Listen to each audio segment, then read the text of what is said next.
Hi my dear student, welcome back to my YouTube channel. साथियों, कल अपन cell के बारे में थोड़ा सा डिस्कस कर चुके थे। अपन सेल के ही चैप्टर को आगे बढ़ाते हुए देखते हैं। ये आपके सामने एक सेल की स्ट्रक्चर दिख रही है। किसकी स्ट्रक्चर? कोशिका की स्ट्रक्चर दिख रही है, सेल की स्ट्रक्चर दिख रही है। इसके बाहर चारों ओर एक कवर पाया जाता है। एक कवर आपके चारों ओर, सेल के चारों ओर एक कवर मिलेगा। उस कवर को बोलेंगे सेल मेम्ब्रेन। सेल के चारों ओर एक कवर पाया जाएगा जिसमें जो सेल ऑर्गन है, अपना टॉपिक आज का क्या है? Cell organ. तो जो सेल ऑर्गन जिस झिल्ली के चारों ओर परिबद्ध रहते हैं उसे क्या बोलते हैं? सेल मेम्ब्रेन बोलते हैं। ठीक है, यानी ये सेल मेम्ब्रेन क्या करती है? इसके अंदर जितने भी ऑर्गन है सेल के, उन ऑर्गनों को क्या करती है? एक जगह इकट्ठा रखती है। ठीक है, यानी इससे बाहर नहीं आए, कवरिंग का काम करती है। ये कैसी होती है सेल मेम्ब्रेन? सेमी परमिएबल होती है। सेमी परमिएबल का मतलब है कि कुछ सेलेक्टिवली ऑर्गन बाहर भी जा सकते हैं और अंदर भी आ सकते हैं। ठीक है, जैसे कहीं इसमें जल की आवश्यकता हुई तो जल अंदर भी आ सकता है, बाहर भी जा सकता है। जैसे आप बात कर रहे हो, मैं किसी कोचिंग में और जिनका स्टूडेंट का एडमिशन हो गया है तो वो ही स्टूडेंट उस कोचिंग में आ सकते हैं, बाकी अलग स्टूडेंट नहीं आ सकते। साथियों, समझ में आए? तो ये होता है सेमी परमिएबल यानी अर्धपारगम्य। तो सेल वॉल यानी सेल मेम्ब्रेन कैसी होती है? अर्धपारगम्य होती है। अब बात करते हैं इसकी। सेल मेम्ब्रेन के चारों ओर एक और झिल्ली बांधी जाती है, उसे सेल वॉल बोलते हैं। और ये केवल प्लांट में देखने को मिलेगी आपको। किसमें? एनिमल्स में नहीं देखने को मिलेगी। किसमें देखने को मिलेगी? प्लांट्स में देखने को मिलेगी। तो ये सेल वॉल क्या है? सेलुलोज की बनी होती है। पादपों के अंदर, प्लांट्स के अंदर सेलुलोज की बनी होती है सेल वॉल। और ये क्या करती है? ये इसकी सुरक्षा प्रदान करती है, क्योंकि पेड़ पौधे बड़े होते हैं और उनको बाहरी सुरक्षा कवच थोड़ा बड़ा जरूरी है, क्योंकि वो बाहर रहते हैं। अपन तो बच सकते हैं, लेकिन वो बाहर रहते हैं, उन पे कोई भी चोट मार देता है तो उनके लिए क्या है कि एक और बाहर की ओर कवरिंग आवरण पाया जाता है। उसे क्या बोलते हैं? सेल वॉल बोलते हैं। क्या बोलते हैं साथियों? सेल वॉल बोलते हैं। और ये सेल वॉल किसकी बनी होती है? पादपों के अंदर सेलुलोज की बनी होती है और कवक के अंदर बनी होती है काइटिन की। एक बार नोट कर लेना, कवक के अंदर काइटिन की बनी होती है। तो ये आपको समझ में आ गया होगा। यहाँ के बाद मैं अंदर घुसता हूं, इस सेल के अंदर बात करते हैं। कल अपने सेल के बाहर की बात की थी कि बाहर क्या क्या चीज है। आज अपन अंदर घुसते हैं। तो सबसे पहले बाहर से अंदर घुस रहे हैं। अब इसके अंदर जाते हैं तो ये कुछ चीजें मैंने कल बता दी थी। तो ये देखो, ये जो संरचना दिख रही है, इस संरचना को बोलते हैं एंडोप्लाज्मिक रेटिकुलम। क्या बोलते हैं साथियों? ईआर यानी एंडोप्लाज्मिक रेटिकुलम, अंतःप्रदबी जालिका। ये जो संरचना क्या करती है? मेन पॉइंट क्वेश्चन पूछा जाता है कि एंडोप्लाज्मिक रेटिकुलम का कार्य बताइए, मुख्य कार्य क्या है? तो ये जो कोशिका होती है, उस कोशिका को सहारा प्रदान करती है, यानी आंतरिक कंकाल भी कहा जाता है। किसको? एंडोप्लाज्मिक रेटिकुलम को। इसका मैं डायग्राम बताऊंगा अभी आपको। और ये एंडोप्लाज्मिक कैसी होती है? दो प्रकार की होती है। जब साइंटिस्टों ने इसको देखा तो इसमें दो प्रकार की संरचनाएं अलग अलग तरीके से दिखाई दी। संरचना तो एक ही है, लेकिन इसमें दो प्रकार के कुछ साइड्स दिखाई दिए। तो एक साइड तो क्या था? स्मूथ, और एक था रफ यानी खुरदरा। तो इन्होंने उसमें देखा कि ये स्मूथ क्यों है, ये खुरदरा क्यों है। तो जब साइंटिस्टों ने इसका पता लगाया माइक्रोस्कोप की सहायता से, तो जो खुरदरे वाली संरचना थी उस पे क्या लगे हुए थे? राइबोसोम लगे हुए थे। तो एक अच्छी सी बात बताऊं कि राइबोसोम किसका निर्माण करते हैं? प्रोटीन का निर्माण करते हैं। यहां भी राइबोसोम दिख जाए आपको, प्रोटीन का निर्माण करेंगे। तो देखिए, रफ एंडोप्लाज्मिक रेटिकुलम पे क्या मिले? राइबोसोम मिले। और राइबोसोम जो है वो दो यूनिट में पाया जाता है। राइबोसोम क्या है? दो प्रकार का होता है, एक 70S, एक 80S। एक ऐसे भाई दो प्रकार कैसे हुए? जो यूकैरियोटिक कोशिकाएं होती है उनमें 80S प्रकार का राइबोसोम पाया जाता है। जो प्रोकैरियोटिक प्रकार की कोशिकाएं होती है उसमें 70S प्रकार का राइबोसोम पाया जाता है। और ये राइबोसोम को ही क्या कहते हैं? प्रोटीन की फैक्ट्री कहते हैं। ये मेन इंपोर्टेंट क्वेश्चन बन गया कि प्रोटीन की फैक्ट्री किसे बोलते हैं? तो राइबोसोम को बोलते हैं। तो मैं सबसे पहले इसका डायग्राम बता देता हूं। यहाँ एंडोप्लाज्मिक रेटिकुलम का मेरे पास डायग्राम पड़ा हुआ है।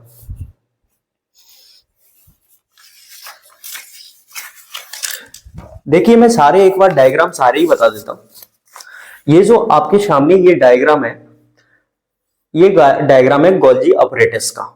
इसको मैं बाद में बताऊंगा। सबसे पहले किसका बताऊं मैं डायग्राम? आपके सामने मैं एंडोप्लाज्मिक रेटिकुलम का डायग्राम बताऊंगा। ऐसा इस प्रकार का क्या होता है? एंडोप्लाज्मिक रेटिकुलम होता है।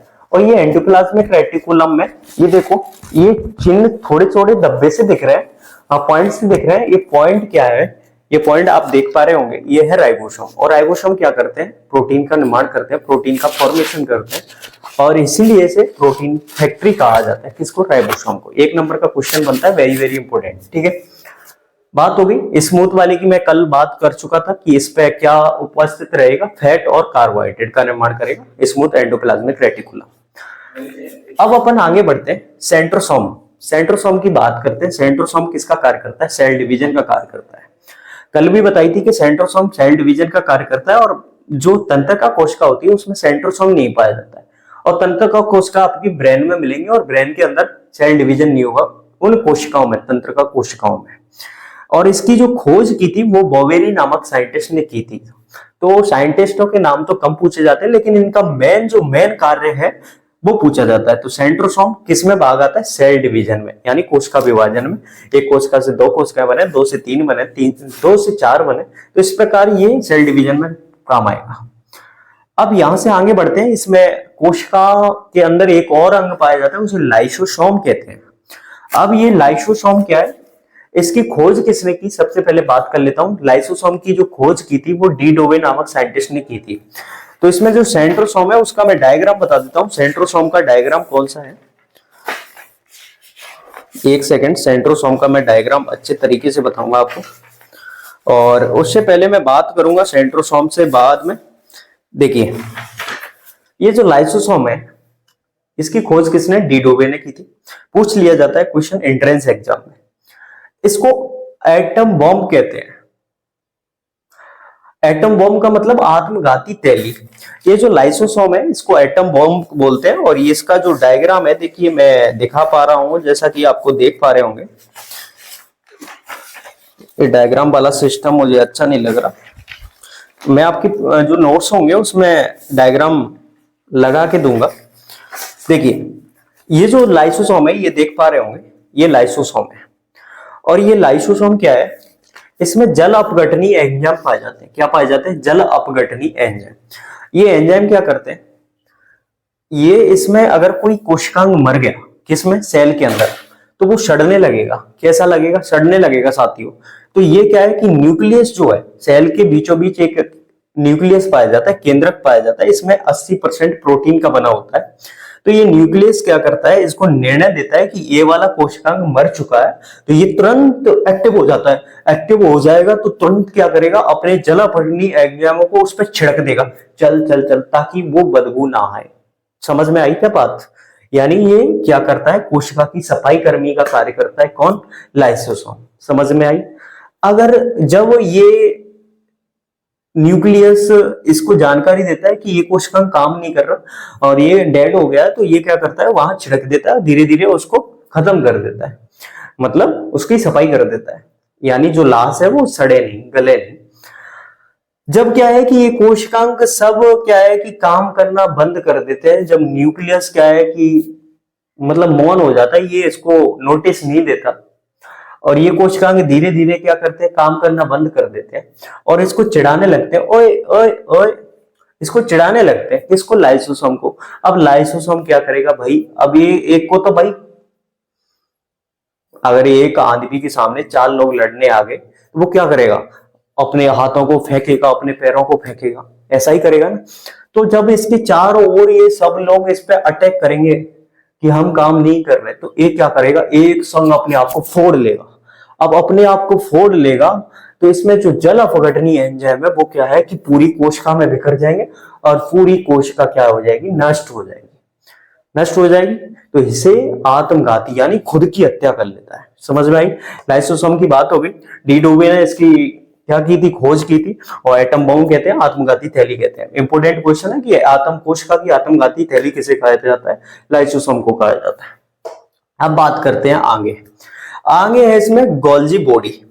अब ये गोल्जी बॉडी की खोज किसने की, कैमिलो गोल्जी ने। कैमिलो गोल्जी नामक साइंटिस्ट के आधार पे ही इसको गोल्जी बॉडी नाम रखा गया है। अब ये गोल्जी बॉडी क्या करती है, गोल्जी बॉडी परिवहन का कार्य करती है। किसका कार्य करती है साथियों, परिवहन का कार्य करती है। और परिवहन जैसे कुछ यात्रियों को एक बस के द्वारा ले जाया जाता है, इसी प्रकार इसमें कुछ मटेरियल ये ऊर्जा का परिवहन करती है। जैसे माइटोकॉन्ड्रिया क्या किसका निर्माण करती है? ऊर्जा का। तो ऊर्जा इसने बनाई और ये क्या करेगी? सर्कुलेट करेगी सब जगह, परिवहन का कार्य गोल्जी बॉडी करेगी। ठीक है, इसके बाद मैं बात करता हूं माइटोकॉन्ड्रिया। सबसे इंपॉर्टेंट है माइटोकॉन्ड्रिया कोशिका के अंदर।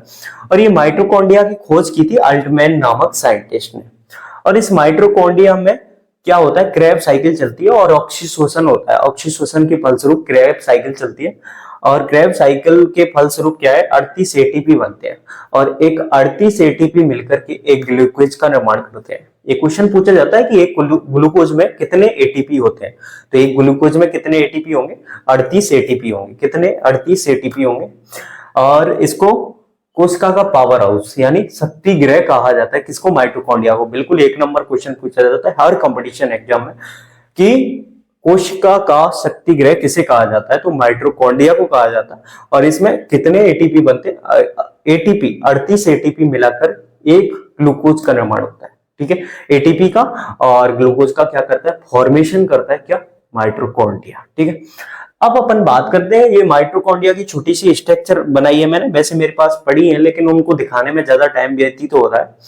मैं कोशिश करूंगा। ये माइटोकॉन्ड्रिया है और ये माइटोकॉन्ड्रिया के चारों ओर एक आंतरिक संरचना गोलाकार रूप में पाई जाती है। ऐसे उसे क्रस्टी कहते हैं। गोलाकार थोड़ा ऐसे लहरियादार में पाई जाती है और ये आंतरिक संरचना को क्रस्टी बोला जाता है। ठीक है, बाकी मैंने नोट्स के अंदर आपको ये डायग्राम लगा के बताया हुआ है और सारी चीज वहां एक एक लाइन करके लिखी हुई है।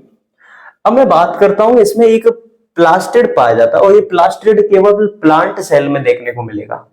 सेल के अंदर एक प्लास्टिड पाया जाता है, वो कहां मिलेगा? प्लांट सेल में मिलेगा। और प्लास्टिड 3 प्रकार का होता है, क्लोरोप्लास्ट, ल्यूकोप्लास्ट और क्रोमोप्लास्ट। एक बार फिर से ध्यान कर लीजिएगा। प्लास्टिड प्लांट सेल में मिलेगा। कितने प्रकार का होता है? 3 प्रकार का, क्लोरोप्लास्ट, ल्यूकोप्लास्ट और क्रोमोप्लास्ट। ठीक है, क्लोरोप्लास्ट क्या करेगा? यानी क्लोरोप्लास्ट करेगा हरित लबक। हरित लबक बोलते हैं। ये क्या करेगा? क्लोरोप्लास्ट प्लांट के जो प्रकाश संश्लेषण की क्रिया है उसमें महत्वपूर्ण भागीदारी निभाएगा क्लोरोप्लास्ट। ल्यूकोप्लास्ट क्या करेगा? ये भोजन का संचय करेगा। क्लोरोप्लास्ट ने क्या बनाया? भोजन बनाया और ये उसको संचय करेगा। कौन? ल्यूकोप्लास्ट। और क्रोमोप्लास्ट क्या करेगा? क्रोमोप्लास्ट करेगा ये रंग प्रदान करेगा। जैसे टमाटर का लाल रंग किसके कारण होता है? गाजर का लाल। तो ये अपन बॉटनी में पढ़ेंगे। ठीक है, क्योंकि यहां करेंगे तो थोड़ा ज्यादा मैटर मटेरियल हो जाएगा। जूलॉजी की बात कर रहे हैं अपन। इतना जान लीजिए कि प्लास्टिड होता है सेल के अंदर, वो भी प्लांट सेल के अंदर, और 3 प्रकार का होता है, क्लोरोप्लास्ट, क्रोमोप्लास्ट और ल्यूकोप्लास्ट। ठीक है, समझ में आ गई होगी। ये रंग प्रदान जैसे, और अपने शरीर के अंदर रंग प्रदान कौन प्रदान करता है? एक वर्णक होता है, उसका नाम है मेलानिन। ये मेलानिन क्या करता है? मानव शरीर के अंदर कलर डिसाइड करता है। जिनका कलर थोड़ा गोरा है उनमें मेलानिन कम होता है और जो काले होते हैं उनमें मेलानिन अधिक होता है। ये मेलानिन क्या करता है कि मेलानिन जो जिसमें अधिक होता है वो यूवी प्रोटेक्शन से बचाता है। जैसे अल्ट्रावायलेट जो रेडिएशन होती है, वो रेडिएशन अगर बॉडी पे पड़ेंगी, जिनका कलर ब्लैक है तो उन पे कम प्रभाव पड़ेगा, बाकी जो गोरे हैं उन पे ज्यादा प्रभाव पड़ेगा। ठीक है, मेलानिन वर्णक। अब मैं बात करूंगा वैक्यूल की, यानी सेल के अंदर एक और संरचना पाई जाती है, उसे वैक्यूल बोलते हैं, जो प्लांट के अंदर बड़ी मिलेगी और एनिमल्स के अंदर छोटी मिलेगी, क्योंकि प्लांट का साइज बड़ा होता है। और इसमें जो जल का संचयन करती है, जो वैक्यूल संरचना है, वो किसका नाम संचयन करती है? जल का। ठीक है, अब अपन बात करेंगे न्यूक्लियस की। और न्यूक्लियस के अंदर एक द्रव्य भरा हुआ रहता है, उसे बोलते हैं न्यूक्लियोप्लाज्म। ठीक है, और न्यूक्लियस का जो 80% भाग है वो प्रोटीन का बना होता है। और इसकी जो खोज की थी वो रॉबर्ट ब्राउन नामक साइंटिस्ट ने की थी। जैसे ज्यादातर जो फल आते हैं, फ्रूट्स आते हैं, उन फ्रूट्स के बीज का कलर ब्राउन होता है, तो ये भी बीचों बीच है, तो रॉबर्ट ब्राउन ने इसकी खोज की थी। समझ में आ गई? इसको याद करने का मैंने तरीका बताया। कई बेवड़े होंगे वो बोलेंगे कि कलर तो अलग अलग प्रकार, अरे यार मैं समझाने की बात कर रहा हूँ, आपके दिमाग में बैठ जाए कि रॉबर्ट ब्राउन नामक जो साइंटिस्ट है उन्होंने केंद्रक की खोज की थी, कोशिका के केंद्रक की। इसमें कौन सा प्लाज्म पाया जाता है, कौन सा द्रव्य होता है, न्यूक्लियोप्लाज्म। ठीक है, इसके बाद जो ये जो बाहर की ओर द्रव्य दिख रहा है इसको कोशिका द्रव्य बोलते हैं। किसका क्या नाम बोलते हैं? इसको कोशिका द्रव्य बोलते हैं। ये और न्यूक्लियोप्लाज्म और कोशिका द्रव्य, साइटोप्लाज्म, न्यूक्लियोप्लाज्म साइटोप्लाज्म दोनों मिलकर के जीव द्रव्य का प्रोटोप्लाज्म का निर्माण करते हैं। एक बार फिर से जान लीजिए, जैसे कि ये वाला द्रव्य न्यूक्लियोप्लाज्म और ये जो केंद्रक से बाहर इतना जो द्रव्य है वो कौन सा द्रव्य है? साइटोप्लाज्म।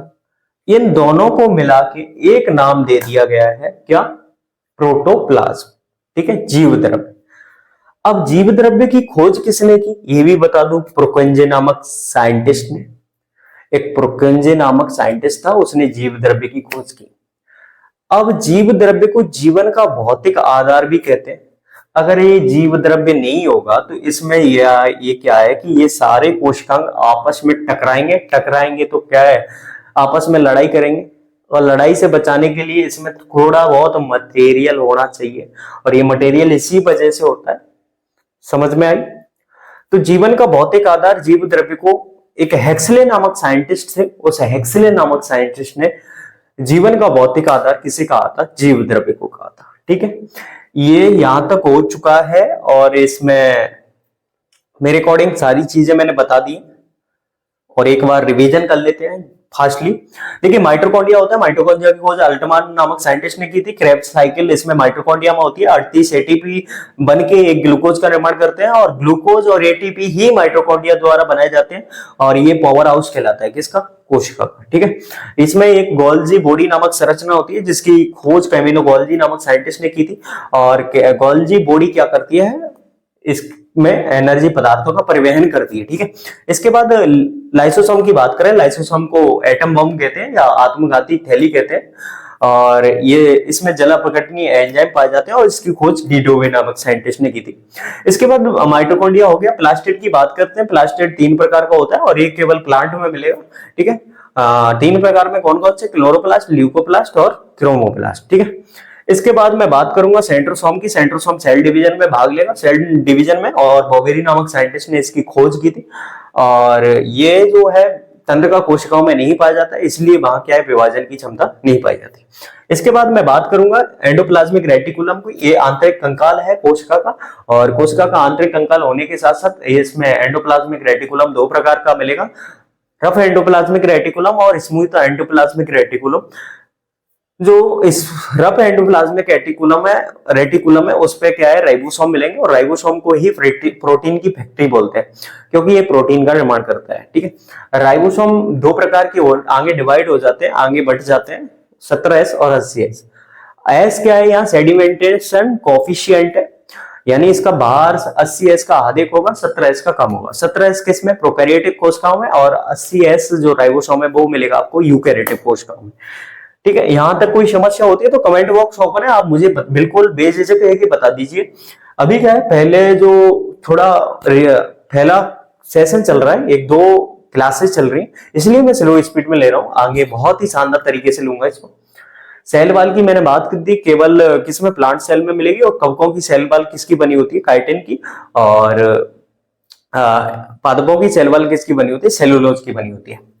सेल मेम्ब्रेन की बात करें, जो सेल मेम्ब्रेन जो है वो प्लांट और एनिमल दोनों में पाई जाती है और ये सेमी परमिएबल होती है, यानी सिलेक्टेड कुछ मटेरियल होता है, सिलेक्टेड कुछ पार्ट होते हैं, उनको बाहर जाने देती है और अंदर आने देती है। ठीक है, ये वैक्यूल होती है जिसमें जल संचय रहता है और प्लांट्स के अंदर बड़ी होती है। तो ये सारी चीजें मैंने बता दी। अब नेक्स्ट अपना जो लेक्चर रहेगा वो रहेगा प्लांट और एनिमल्स में अंतर, यानी प्लांट्स और एनिमल सेल में कौन कौन सा डिफरेंस होता है, difference between plant and animal cell. Thank you so much watching this video. Like, comment, share and subscribe करना ना भूलें। जय हिंद साथियों, मिलते हैं फिर किसी नए टॉपिक के साथ। जब तक के लिए बने रहिए हमारे हर घर शिक्षा के साथ। धन्यवाद।